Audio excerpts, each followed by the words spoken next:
వారం రోజులకు చేస్తారు, 2 వీక్స్ చేస్తారు. తమ్ముడు అందరిని వీలు చూసుకొని మీడియా మిత్రులు అందరూ దొరికినప్పుడు పెట్టుకుందామని అందరూ ఏ ఈవెంట్ లేకుండా ప్రశాంతంగా దొరికినప్పుడు మా అందరినీ కలెక్ట్ చేసి అందరికీ ఈ వేదిక ద్వారా అక్కడ ప్రేక్షకులకు అలాగే కార్యకర్తలకు ముఖ్యంగా అలాగే సినిమా నటులకు పాత్రికేయ మిత్రులకు పేరు పేరున థ్యాంక్స్ చెప్పాలి. రవణ దీన్ని ప్లాన్ చేసుకొని నేను చేస్తా, అది లేట్ అయిందని అనుకుంటారు కావచ్చు కానీ లేటెస్ట్గా చేద్దామని చెప్పి తమ్ముడు చెప్పిండు.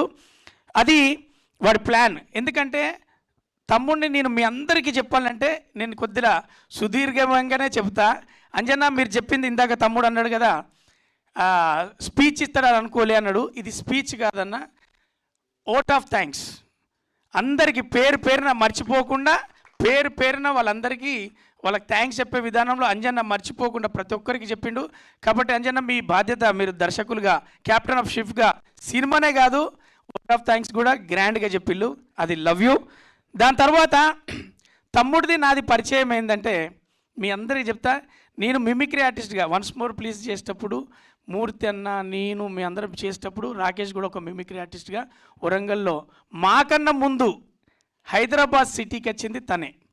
మాకన్నా ముందు మేము వరంగల్లో ఈవెంట్లు చేసుకుంటూ అక్కడేదో ఉద్యోగాలు అవి చేసుకునే క్రమంలో అక్కడ ఒక గోకుల్ ఛానల్లో దాని తర్వాత మా టీవీలో ఇలా మాకు వేదిక మేము జెమినీ ద్వారా వన్స్ మోర్ ప్లీజ్ చేశాం. కానీ వాడికి ఆఫర్స్ అందిపుచ్చుకోవడంలో ఫస్ట్ రాకేషే ఉన్నాడు. అది గోకుల్ ఛానల్లో కావచ్చు, అది మా టీవీలో కావచ్చు. వాడిని వెళ్ళి కలవడానికి తమ్ముడు చేస్తున్నప్పుడు రాకెట్ రాఘవన్నతోటి కలిసి గోకుల్ ఛానల్లో చేసేది. ఖైరతాబాద్ పోయి కలిసి వచ్చిన తమ్ముడు నువ్వు బాగా చేస్తున్నారు అని, నాకు కూడా ఏదైనా ఆపర్చునిటీ చూడు అని. ఆ టైంలో మా పరిచయం. నేను రాకేష్ను చూసిన క్రమంలో జయలక్ష్మి అమ్మ పేరు అంతేగా, జయలక్ష్మి తనయుడు జయలక్ష్మి ఉన్నది. తల్లి తండ్రి తానే పెంచే ఒక కొడుకుని చూసా. నేను చూసిన నా రాకేష్కు ఖచ్చితంగా నేను బాగా చెప్పాలంటే వానికి కొనుక్కోవడానికి కూడా చెప్పులు లేని కాలంలో నేను వాడిని చూసా. ఆ కాలంలో ఒక మైక్ ఇస్తే చాలు స్టేజ్ దగ్గరికి వెళ్ళి నా మిమిక్రీ నేను చేసుకుంటా అని చెప్పి అవకాశాల కోసం ప్రూవ్ చేసుకోవడానికి వాడి అప్పటి నుంచి ఇప్పటిదాకా అదే బాడీ లాంగ్వేజ్ తోటి అలాగే వాళ్ళందరితోటి పని తీసుకునేదానికి కావచ్చు, పని దొరకపట్టుకోవడంలో కావచ్చు, అందిపుచ్చుకోవడంలో కావచ్చు, కమ్యూనికేషన్ మెయింటైన్ చేయడంలో కావచ్చు, ప్లాన్ చేయడంలో కావచ్చు, దాని ఆచరణలో పెట్టడం కావచ్చు, సక్సెస్ కొట్టడంలో కావచ్చు, రాకేష్ గానికే గుర్తింపు. ఎందుకంటే మేమందరం చెప్తున్నాం కదా, ఒకడు అవకాశం అమ్మాయి ఇలా అవకాశం దొరికింది చేసినాం అయిపోయింది అని పోయి పడుకుంటాడు. అమ్మాయి రిలీజ్ చేసినాం సంతోషం అయిపోయిందని ఒకటి పడుకుంటాడు. అమ్మాయి మొత్తానికి అయితే పిడా వదిలింది అనుకుంటాడు. తమ్ముడు నువ్వు ఇందాక కూడా చెప్పినావు యుద్ధం చేసిన నువ్వు మళ్ళీ దాన్ని రైట్ చేస్తా. నువ్వు లైఫ్లో ఎప్పుడూ యుద్ధం చేయలేదురా. నిన్ను నువ్వు చెక్కుకుంటూ, నిన్ను నువ్వు వెతుక్కుంటూ, నిన్ను నువ్వు తెలుసుకుంటూ, నిన్ను నువ్వు ప్రమోట్ చేసుకుంటూ నీ కోసం నువ్వు బ్రతికే క్రమంలో జయలక్ష్మిని సాటిస్ఫాక్షన్ చేసి అక్కడ కూర్చోబెట్టి ఇప్పుడు సుజాత సమేత రాకేష్ వైనవ్. అది మాత్రం ఎందుకంటే జయలక్ష్మి గారు ఒక్క స్టెప్ వెనకాల ఉండి గద్దె మీద కూర్చున్నది.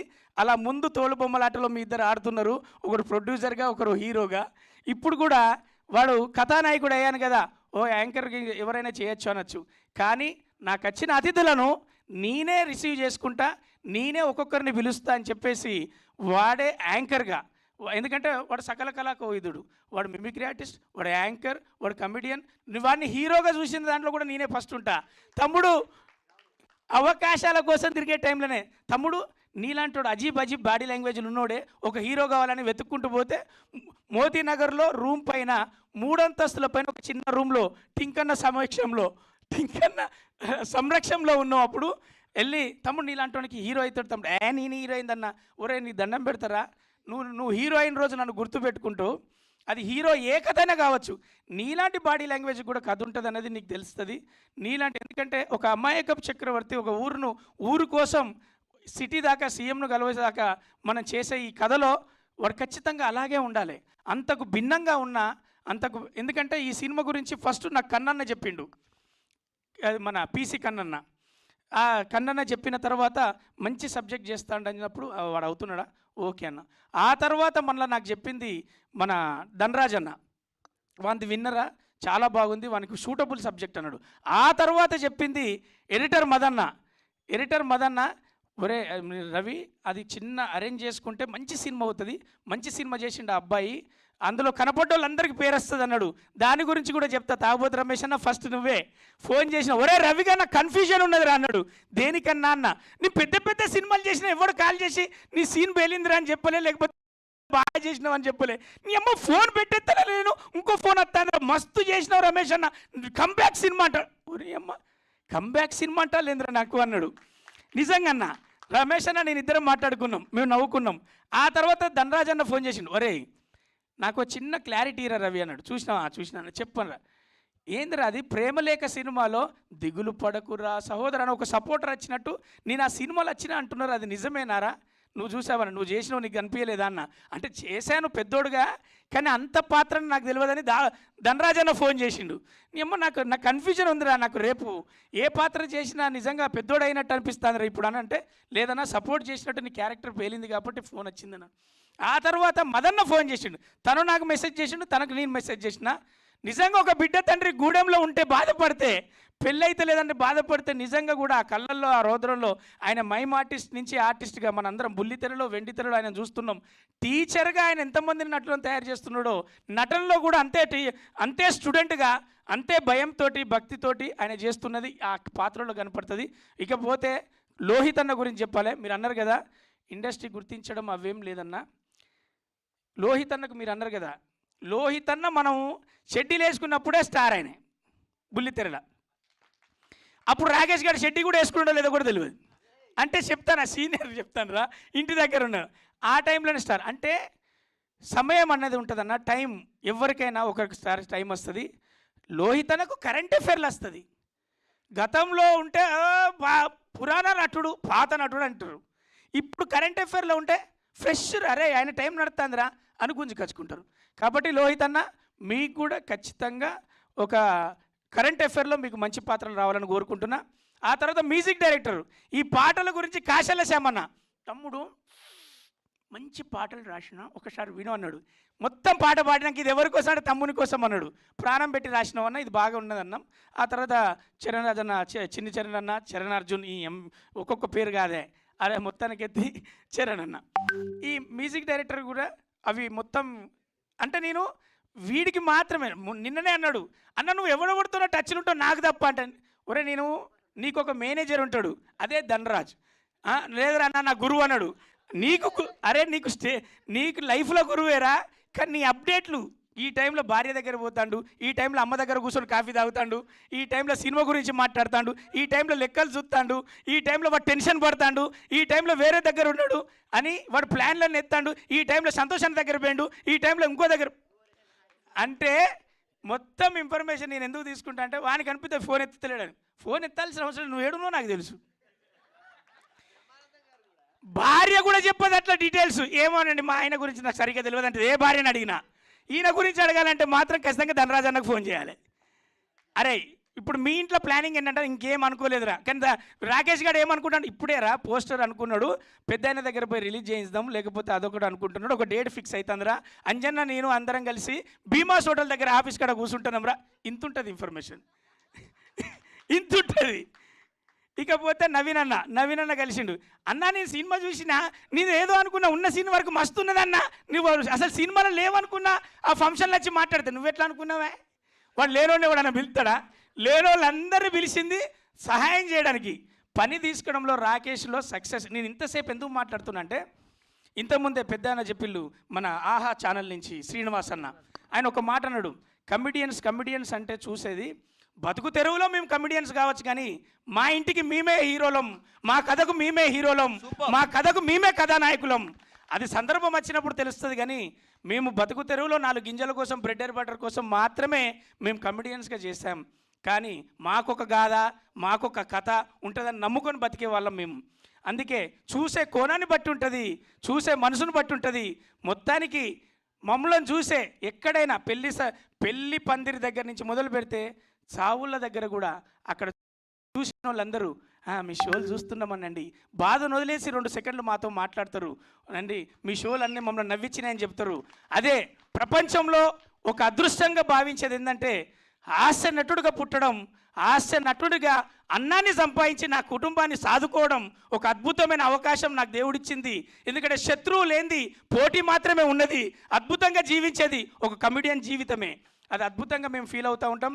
ఆ రోజున మూగ భాషలో మైమ్లో చేసినటువంటి మన మోనో యాక్షన్లో చేసినటువంటి చార్లీ చాంప్లిన్ దగ్గర నుంచి ఈరోజు మీ ముందున్నటువంటి రాకేష్ రచరవి వరకు మేమందరం కూడా ఎదుటోన్ని నవ్వించడానికి, ఎదుటోన్ని మనం ఇంప్రెస్ చేయడానికి, ఎదుటోన్ని ఆహ్లాదపరచడానికి మాత్రమే మా బతుకు తెరలో మేము కమెడియన్స్. కానీ లేకపోతే తెరలు దొరికితే కేసీఆర్ లాంటి, కేతావత్ చంద్ర రామావత్ లాంటి ఆ కథానాయకుడు రాకేషే అవుతాడు, రేపు ఇంకొకడు అవుతాడు. ఇంకపోతే మాకు కమెడియన్ల నుంచి ఒక గుర్తింపు తెచ్చుకునే క్రమంలో మా బలగం వేణన్న, ఆయన వల్ల ఈరోజు నేను వేణన్నకు ఈ డయాస్ మించలి మా కమెడియన్స్ అందరి తరఫున, ఎందుకంటే బ్రహ్మానందం గారు కూడా చాలా అద్భుతంగా ఫీల్ అయ్యాడు. అరే కమెడియన్స్ చాలామంది సినిమాలు చేశారా, కానీ వేణన్న చేసిన సినిమా హిట్ అవ్వాలరా, హిట్ అవ్వాలి, ఎందుకంటే వేణు అనేవాడు కూడా కమెడియన్ రా, మన కుటుంబం రా అని బ్రహ్మానందం సార్ నాతో షేర్ చేసుకున్నాడు. ఫస్ట్ రోజు ఫోన్ చేసి అరే ఏమైందిరా సినిమా అంటే పెద్ద హిట్ సార్ అనగానే కమెడియన్ గెలిచిండ్రా అన్నాడు. అలాగే కమెడియన్ డైరెక్షన్ చేసిన దాంట్లో బ్రహ్మానందం గారు వేణన్నకు చాలా, వేణన్న మేము ఎక్కడికి వెళ్ళినా కమెడియన్గా చూసే మమ్మల్ని కథేమైనా ఉందా, కథేమైనా చెప్తావా బాబు అని స్టేజ్కి తీసుకొచ్చిన నీకు ఈ డయాస్ నుంచి మనస్ఫూర్తిగా చేస్తున్నా సలాం. ఆ తర్వాత నెక్స్ట్ కూడా బ్రహ్మానందం గారు నైట్ ఫోన్ చేశారు. అదే నేను ఆ తర్వాత ఆ సినిమా తర్వాత మళ్ళీ వెంటనే ఈ సినిమాకు ఒకరోజు ఇంట్లోకి వెళ్ళి వెళ్తున్నప్పుడు ఏదో వీళ్ళు వచ్చినప్పుడు సరిగ్గా టైం ఇవ్వలేకపోయిన రాని దాని గురించి కూడా నాకు 20 నిమిషాలు మాట్లాడిండు. ఆ తర్వాత సినిమా రిలీజ్ అయిన వెంటనే ఏమేంద్ర రవి ఆ సినిమా గురించి, కేసీఆర్ గురించి అంటే అన్న వాడు ఏ జోన్ అయితే అనుకున్నాడో, ఎవరినైతే కనెక్ట్ అవ్వాలనుకున్నాడో, ఎక్కడైతే పేరు తెచ్చుకోవాలనుకున్నాడో, ఏ గుండెలకైతే పంపాలనుకున్నాడో అక్కడ ఖచ్చితంగా పంపిండాను అనగానే చాలా నాకు 1 నెంబర్ పెట్టి నేను ఫోన్ చేయాలి ఇప్పుడు అన్నాడు. ఎందుకంటే డైల్లో లేట్ అవుతుందేమో అని ఒత్తిన దాన్ని డైరెక్ట్ వస్తే ఫోన్ పోతుంది అని చెప్పి ఆ నెంబర్ మాత్రమే పెట్టు, పేరు పెడితే మళ్ళీ ఎత్తుకోవాలరా అన్నాడు. నెంబర్ పెట్టగానే ఫోన్ చేసిండ్రా అన్నాడు. అలాగే రేపు ఇదే ఆహాలో, ఇప్పుడు ఆహాలో నెక్స్ట్ మనది డేట్ పడుతుంది, అప్పుడు మనందరం చూస్తాం. మంచి సినిమా చేసిండు రాకేష్ అని మీరు అంటారు. ఇదే ఆహాలో మన అదిరే అభి అన్న అభినయ్ కృష్ణగా ఒక సినిమా చేశాడు, అది కూడా డైరెక్షన్ అయిపోయింది, రాస్తారని అన్నతోది చిరంజీవ. నెక్స్ట్ ధనరాజ్ అని ఉన్నాడు, నెక్స్ట్ రామెల్ల రమేష్ ఉన్నాడు, అదే మీ అందరికి తెలిసిన తాగుబోతు రమేష్ లైన్లో ఉన్నాడు. ఇట్లా చెప్పుకుంటూ పోతే కమెడియన్లో ఇంత అద్భుతమైన సినిమాలు తీస్తే డైరెక్టర్ బోర్డు పెట్టుకున్న వాళ్ళు మేమందరం ఎలాంటి సినిమాలు తీయాలనే బాధ్యత పెంచబోయేది ఖచ్చితంగా ఈ టాలీవుడ్ కమెడియన్సే, టాలీవుడ్ మన హాస్య నటులే. ఇది ఖచ్చితంగా. అన్న అంజన్న మీ పాత్ర గురించి చెప్పాలంటే ధనరాజ్ అన్న 100 సార్లు ఒరే ఒప్పించే వరకు కాదురా, ఇది మెప్పించే వరకు కాదురా, ఇది రిలీజ్ అయ్యేదాకా అంజన్నకు ఒక పెద్ద పని పెట్టినరా. రాకేష్ గారి బాడీ లాంగ్వేజ్ తెలుసు, రాకేష్ గారి తీరు తెలుసు. అలాంటి పరిస్థితిలో ప్రతి ఒక్కరికి ఆన్సర్ చేసుకుంటూ, చెప్పుకుంటూ, తీసుకుంటూ, ఎడిటర్ దగ్గర నుంచి, ఎడిటర్ మదన్న కూడా చెప్పాను కదా, చాలా బాగా వచ్చినాయి సీన్లు, చాలా బాగా చేసుకున్నాడు. దాన్ని కొద్దిగా నేను ఫైట్ చేస్తా, ఎంత ఉండాలో అంతే ఫైట్ చేస్తా. అవసరం లేదని ఎందుకు చెప్తున్నా అంటే ఆయన తీసింది ఆయనకు కన్ను విప్పుగానే ఉంటుంది, కానీ ఆడియన్కు కంటికి క్లిప్ అవ్వకుండా అలాగే అంటిపెట్టుకోవాలంటే కసాయిగా నేను ఉండాలని చెప్పిందే మదన్న. ఆ మదన్న పాత్ర కూడా బాగా పోషించిండు కాబట్టి ఈ రోజున మీ అందరూ సక్సెస్ ఖచ్చితంగా మీరు ఆ ఇల్లు మనందరం కూడా ప్రూవ్ చేసుకోవడానికి కుదిరింది. కాబట్టి ఇక ముందు కూడా రాకేష్ కూడా దీనికి 2వ సిరీస్ కూడా చేయమని చెప్పినా చేయమని చెప్పు ఉంటుంది, కథలు అది ఆటోమేటిక్గా ఉంటాయి. తర్వాత అతని దగ్గర కూడా మంచి కథలు వస్తాయి, మంచి భవిష్యత్తు ఉండాలని మనస్ఫూర్తిగా కోరుకుంటున్నా. ఇందులో చేసిన నటీనటులకు, సాంకేతిక నిపుణులకు మా తమ్ముని తరఫున, మా టీం తరఫున, మా హాస్య నటులందరి తరఫున చాలా చాలా చాలా థ్యాంక్స్. ఎందుకంటే పేరు పేరున, ఎందుకంటే అది కమెడియన్ సినిమా చేస్తున్నాను అనగానే ఓ చిన్న చూపుతో స్టార్ట్ అవుతుంది, కాల్ వచ్చిన కాంచెలే మాకు తెలుసండి. కానీ దానికి అడిగిన వాళ్ళందరూ, ధనరాజ్ అన్న కావచ్చు, తాగబోతు రమేష్ అన్న కావచ్చు, నా కావచ్చు, మదన్న కావచ్చు, ఎవరైనా లోహిత్ అన్న కావచ్చు, ఎవరు వెనక అడిగిన పాత్రలు, అడిగిన పాత్రకు వాళ్ళు డేట్లు అడ్జస్ట్ చేసుకొని, అంజిగాడు కావచ్చు, వాడు తమ్ముడు సాగర్ కావచ్చు, ఎవరు వీళ్ళో వాళ్ళ ప్రకారం అన్న పిలిచిండు మనం చేసి రావాలని, వాడి తమ్ముడైతే అన్న అనుకున్నాడు, అన్న అయితే తమ్ముడు అనుకున్నాడు, వానికి సహకరించాలని మీడియా మిత్రులు, సాంకేతిక నిపుణులు, నటీనటులు, ఆఖరికి థియేటర్ కోసం పోయిన కార్యకర్తల దాకా నీకు సపోర్ట్ చేసిళ్ళు, బాధ్యత పెంచిళ్ళు. ఇదే మంచి పేరు కాపాడుకొని మంచి సినిమాలు చేసి అందరినీ గెలుచుకుంటాబో. సుజాత సమేత Rakesh. Thank you, love you. నా బాధ్యత అన్న, నా గడ్డ మీద పుట్టినోడు అన్న, వీడు ఎక్కడి నుంచి వచ్చి ట్రైన్ టికెట్ వాడు 25 రూపాయలు టికెట్ కొన్నాడో లేదో నాకు తెలియదు ట్రైన్కు. కానీ ఈ రోజు నీ అమ్మ టికెట్లు కొనిచ్చింది కదా సినిమాకి. అరే ఏందన్న అది సక్సెస్ కొట్టినోనికి ఎవడైనా ఉంటాడు, సక్సెస్ కొట్టాలనుకున్నాడు ఎంబడి ఉండాలన్నా వద్దా? అదే లెక్క.